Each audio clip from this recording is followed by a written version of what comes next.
Yes, mambo vipi? Niko hapa kukuelekeza changamoto ya WhatsApp kwa sasa inasumbua watu wengi sana. Sasa changamoto hii ni ya kwa WhatsApp haifunguki, inaandika connecting then inaishia hapo hapo. Jambo la kwanza tu download WhatsApp. Fungue kama hivyo, download WhatsApp yetu kutoka Play Store.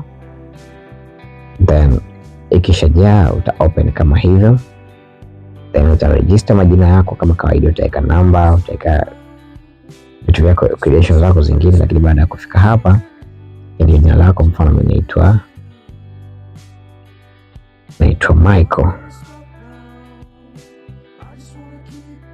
Baada ya kufika hapa, haifanyi chochote zaidi isipokuwa inaishia hapa hapa.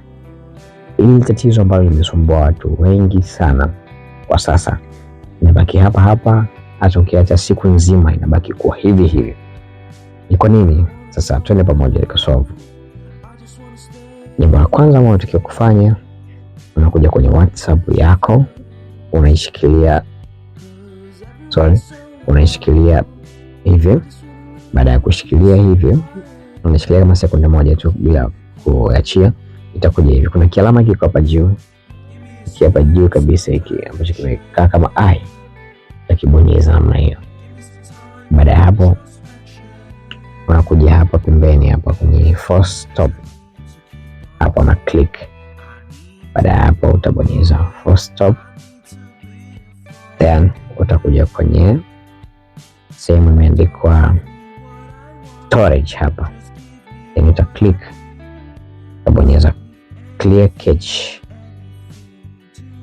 Hizo cache zimefutika.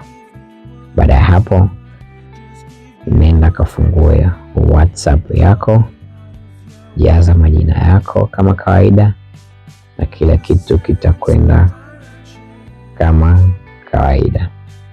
Kama imekusaidia basi share, like and comment. Thank you for watching.